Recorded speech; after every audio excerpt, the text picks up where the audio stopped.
Awesome.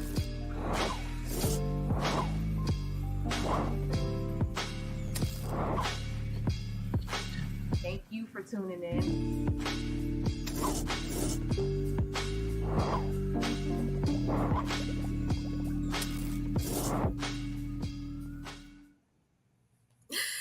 Hey, what's up, High Low News family? It's your girl, Janae Tate, founder and publisher of High Low News. And today we have a special episode of the Can We Talk podcast. We are actually live, so I can see who's watching. If you guys are commenting, I'll be trying to put those things on the screen in real time. And I'm so excited that my guest, just kind of went with the flow with me. And I was like, I think we need to go live and have a conversation about this because this is a very important topic. We're talking about sickle cell awareness, and there's a very amazing, dope event that you guys got to get to this week. And I have the amazing Kemba Gosier, who's going to give us all the information. Without further ado, I would love to welcome her to the show. Hey, Kemba, welcome to the Can We Talk podcast powered by High Low News. Hey, Janae, thank you for having me. I'm super excited to be here.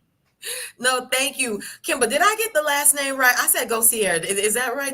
Yes, you said it perfect. Thank you.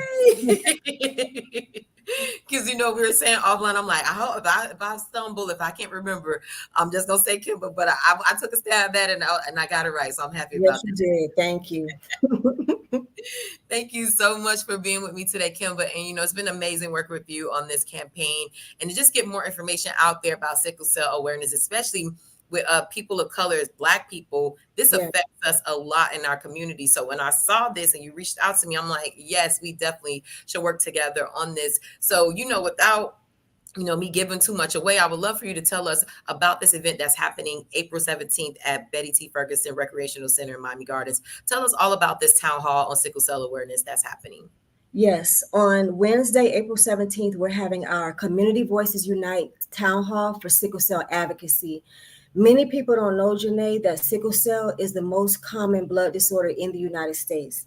Mm-hmm. Even though it's the most common, we're still lagging behind as far as treatment, awareness, education, support. We still lacking in a lot of areas. So this town hall is to bring the community together. Mm-hmm. And is led by passionate advocates dedicated to providing education, raising awareness, empowering, and mobilizing our community. And you don't have to have sickle cell or be affected by it to be part of this town hall.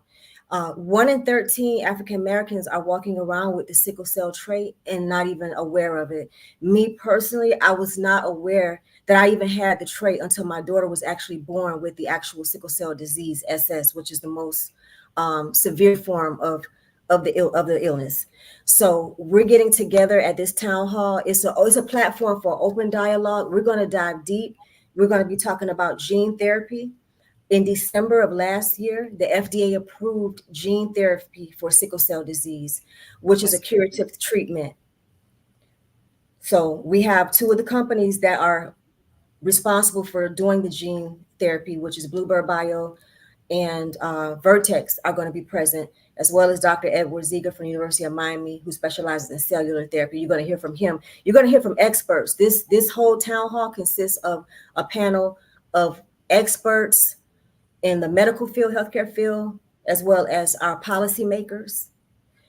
We have Senator Chevron Jones, that's a part of it. We have State Rep Felicia Robinson, that's a part of it. And most importantly, you're going to hear from people that actually are affected and living every single day with sickle cell. Wow, that's amazing. And, kudos to you on the work that you're doing. Kemba, how did you come about, or your organization, how did this event come about? What was the impetus that said, we need to have a town hall about this disease or this disorder? And even correct me if I'm wrong, if I'm giving it the wrong term, but what made you say we need to have a conversation about this? Well, to be honest, Janae, I'm just being totally honest.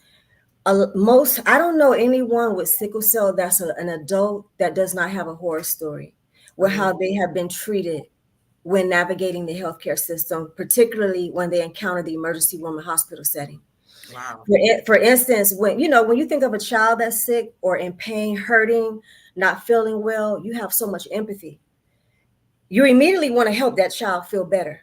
Mm-hmm. And to be honest, the hallmark of sickle cell is pain. most people don't understand what's causing that pain. The red blood cells are being deprived of oxygen, which gives it that sickle shape. And so when they flow through the body, the blood vessels and everything, they're getting clogged. It's like a traffic jam. They're getting stuck.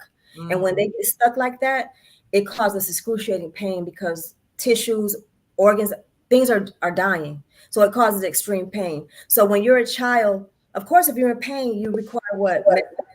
To try to ease the pain, right? So when you're a child and require pain medication, no one questions it. You want to see the child hurry up and feel better. However, when you become 18 years old and now you're an adult and you're a person of color navigating the healthcare system and you're in excruciating pain, you're presenting to the hospital, a lot of times our warriors get labeled as drug seekers very, very unfairly. Wow. And we've lost a lot of warriors. It's a very, very serious situation. We work with very caring, compassionate healthcare providers. We have some that aren't that educated on the condition. So therefore, that leads to health disparities, mistreatment. So therefore, we wanted to bring the community together as a whole, meaning the community, people affected by sickle cell, as well as our policymakers, so we can come together and talk about this. It's a call to action as well. We're hoping to come away from this with some strategic planning on how we can move forward with bringing awareness to it. Even me being on this platform is a method of us bringing awareness to it. I actually was at an event recently and I spoke about sickle cell. After the event, I had several people come up to me telling me, I lost a family member, crying. We don't talk about this enough. We do not bring enough awareness and exposure to this condition that affects us, in such epic proportions. But then when you talk to people, they say, oh, I know someone that had that. I know someone that has it, that passed, that was close to me, but we just don't talk enough about it. And I'm so glad that you guys are talking about it. And if I'm not mistaken, like my introduction or how I even knew the disorder existed. And is it a disease? Is it a disorder? Like what It's sickle cell disease. Some people say disorder, but that's fine. Sickle cell anemia. And my introduction to it was I think T-Boss from TLC. She has it, and that's when I was like, oh wow, what is this? And then I remember like more news stories coming out about like how it affects the African American community and how we the mistreatment of us in the medical system. So I think it's really dope that you're like, let's have more conversations about this in our community, and especially in Miami Gardens, one of the largest Black cities in the state of Florida and in the country. I think that's a really, really apropos place to have this conversation. And so, Kemba, just taking things back a little bit, how did you even get involved in advocacy work around sickle cell? Yeah, like I said, I didn't know I had the trait until my daughter was born. Okay. And I was in denial when she was born because she was like almost 9 pounds.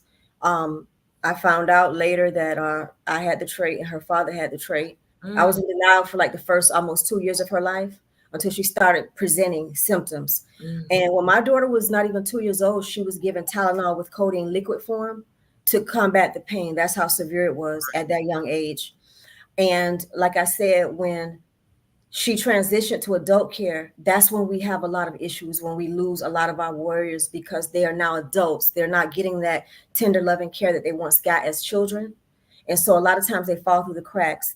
And so I noticed that when my daughter became an adult, the care just was not the same. She was given Tylenol at the age of before 2, but now, of course, that same level of medication is not going to work. You're an adult and you've been living with it before. It's not that they're addicted.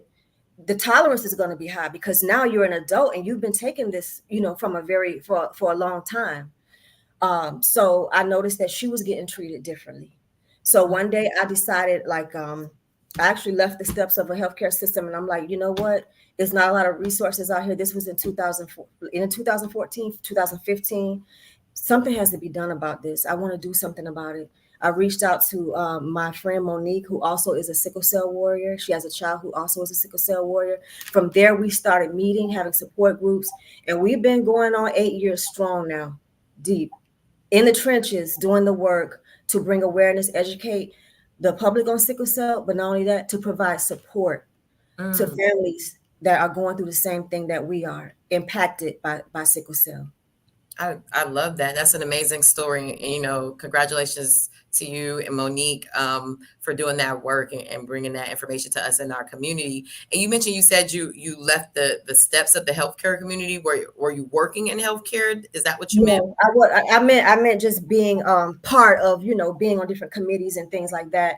And that was in 2015. And I just got kind of frustrated. And I'm like, more needs to be done, so I Mhm. decided, to take up that mantle, Yeah. to be one of the people to help, drive the initiative forward. Gotcha. And guys, like I said, we're live right now. I have on the screen. If you have any questions about sickle cell, about the town hall that's happening on April 17th in Miami Gardens, go ahead and write those comments in the on the platform that you're watching on. We're on YouTube right now, Twitter, Facebook, and LinkedIn. Ask Kemba. She is has a lot of information about this. Even if it's something, don't feel ashamed to. These are conversations that we have to have publicly. And again, thank you, Kemba, for bringing light to this. I want to know what's going to happen, or what can people expect at the town hall on the 17th? Yes, and I just want to give a shout out to Councilman Robert Stevens. He's one of our champions. So this is in partnership with him and the city of Miami Gardens. You're going to expect, how many times do you get to actually sit in front of experts and ask questions? Mm-hmm. Sometimes even when you go to your own doctor, they're on a time crunch. You're actually going to have the opportunity to hear directly from actual healthcare providers that are in the driving force of treatment for sickle cell.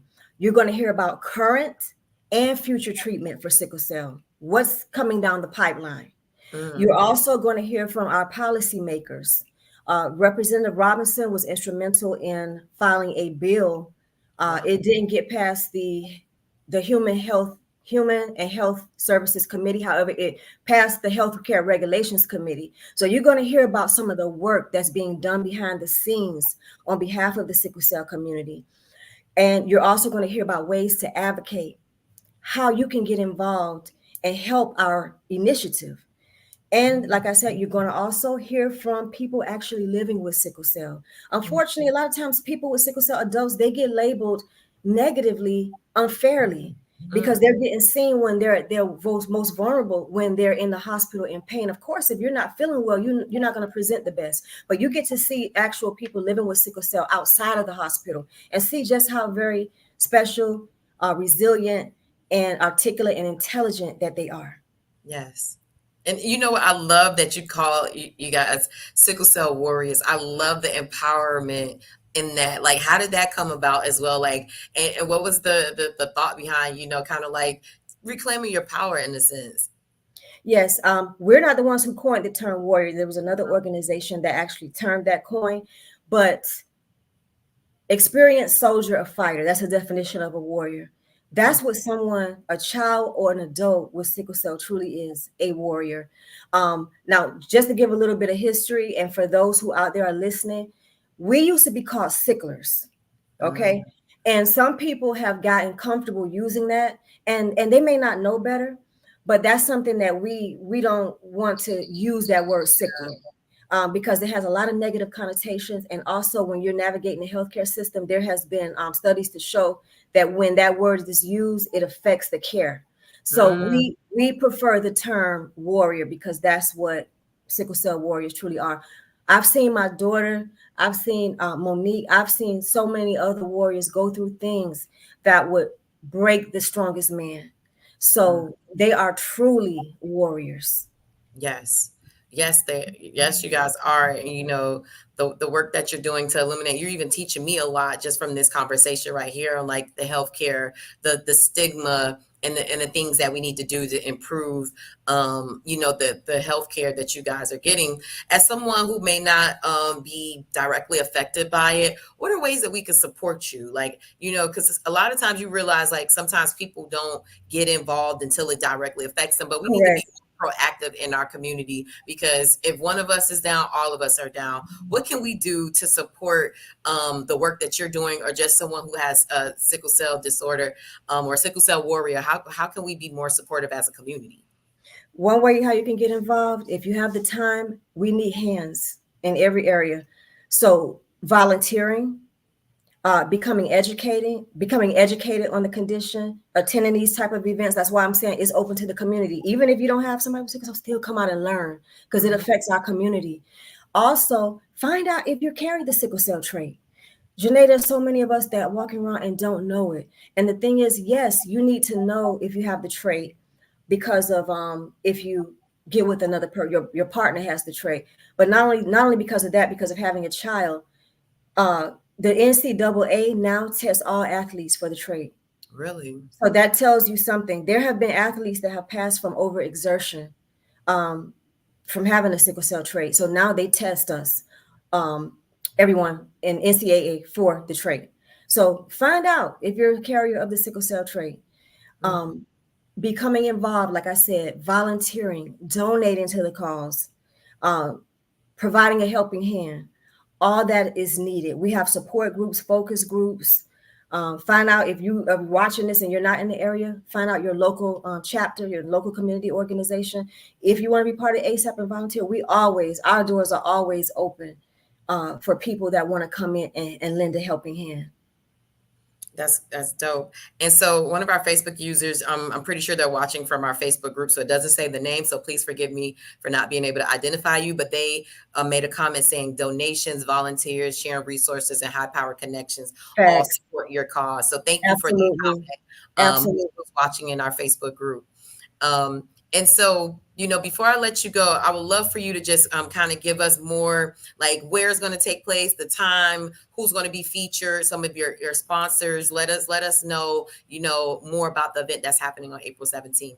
Yes, some of our sponsors, our 4 sponsors that we have are Pfizer, we have Bluebird Bio, Vertex, and Fulcrum Therapeutics. And like I said, Bluebird Bio and Vertex are the 2 companies that specialize in that groundbreaking gene therapy treatment. So you want to learn from that. There's going to be helpful information on hand for you to take away from at this event. We have our amazing state senator, Chevron Jones, state rep Felicia Robinson, representing our communities. We have Dr. Edward Ziga, Thomas Harrington, and we have many others, Dr. Ebony Davis, and we have sickle cell warriors. You're going to hear from a warrior who actually had a bone marrow transplant that was successful. That's an adult that you're going to hear from at this event. And you can follow us on social media. Please like us and follow us. And I want to mention, too, that we have a scholarship that's actually taking applicants right now. And it's special for those who are affected by sickle cell. But what makes our scholarship special, Janae, is the fact that we're not opening up just for people who are graduating from high school with sickle cell. It's also if you have a child or you're a caretaker or caregiver of someone with sickle cell and you want to develop your talent and you want to go to college and pursue an education, that we're doing that scholarship for you. Wow. How can people apply for that scholarship? You can go to our Instagram or our Facebook page. The application is listed there. The deadline was today. However, we have extended it to April 29th. So at ASAP Be Informed, you can go follow us, and the application is on there. The link to the application is on there. You can also contact us at info@asapbeinformed.org or via our website, which is www.asapbeinformed.org. And not just, and it's all good. We're live, like we for real live, y'all. So. Sorry. And so we'll have those type of distractions and things going on, but we're going to keep it rolling. But I wanted to make sure that people watching, we have your website on the screen. We have ways how they could follow you on all social media platforms. Also, too, I just wanted to read this comment from someone who said content creators are needed for pushing social media presence. Follow the page, take the information off the page, share it in your creative content way. That can be a huge way to share the information and doing great work at the same time. Thank you so much for our comments there. That information is definitely needed and people need to understand that. So thank you. Please put your name in the chat, because like I said, if you're watching from our Facebook group, it doesn't tell us who you are. I want to call you by name. Oh, this is Anthony. Hey, Anthony Malcolm. Thank you so much for watching and commenting and engaging and always being a follower. That's my brother in media, and also too who helped connect me to you, Kemba. So yes, thank you so much, Anthony, for giving us those gems in the comments. But yeah, like you were saying, People can apply for that website, apply for your scholarship, and go to the website and go to your social media page to get more information on the event. And again, I just want to give you another chance to just plug the event one more time to be able to tell people how to follow and also be engaged and come to the event. Yes, please. Community Voices Unite, a town hall series for sickle cell advocacy. We want to see you there, happening at Betty Ferguson on this Wednesday at 6 p.m. We want to see you there. Like I said, please come out and support us. You can register at Eventbrite. We encourage you to register as well. ASAP, sicklecelltownhall.eventbrite.com. All that's on our social media as well. So we look forward to the event. And we have it in the link in the description box as well. So if you're watching, it's in the link in the description box as well as you're watching. So you can register for the event as right from this this podcast interview as you're watching it. I want to give you a huge thank you, Kemba, for the work that you're doing and for coming on the High Low News Can We Talk podcast. You know what? Before I let you go, I always like to ask people where they're from. I like to build a connection to who we are and what we're doing. So, Kemba, tell us where you from, what set you claim. I'm from the 305 County of Dade. I wish I could say I'm from an exotic place or something like that, but 305 all the way. Is there a specific neighborhood where you from? Where Liberty City. Okay, Liberty City. Yes. Okay, Liberty City in the house. I appreciate that. Showing love, representing for the city down there. And Kemba, the work that you're doing is amazing and so needed. And please come back again. I would love to have you and Monique on to share more of your story, more events and initiatives that you guys have.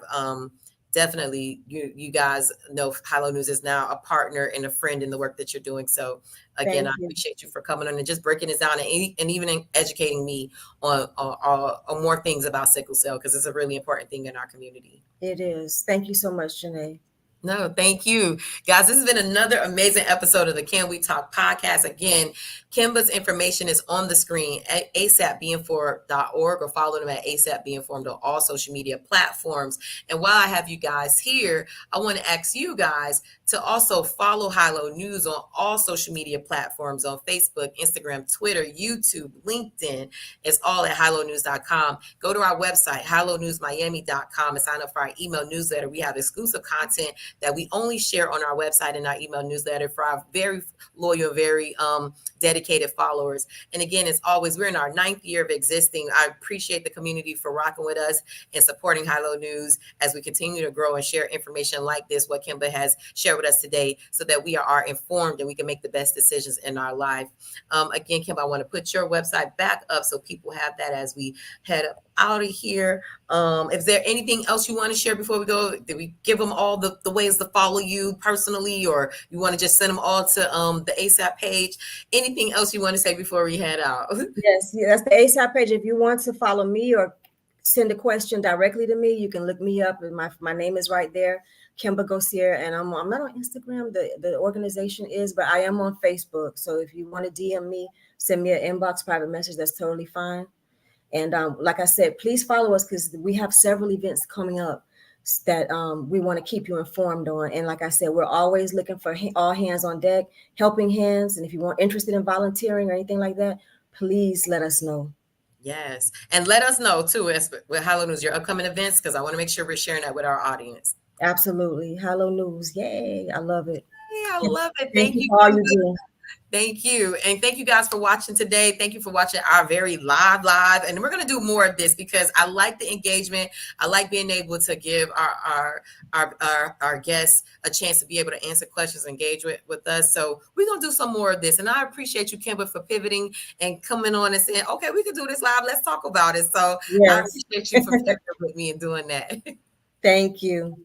Thank you, guys. We'll see you guys next time. There's been another amazing episode of the Can We Talk podcast. And you guys make sure you are there on April 17th at the Betty T. Ferguson Center for the Sickle Cell Awareness Town Hall. Thank you, guys. Powered by ASAP. We'll see you guys next time. Bye. Thank you.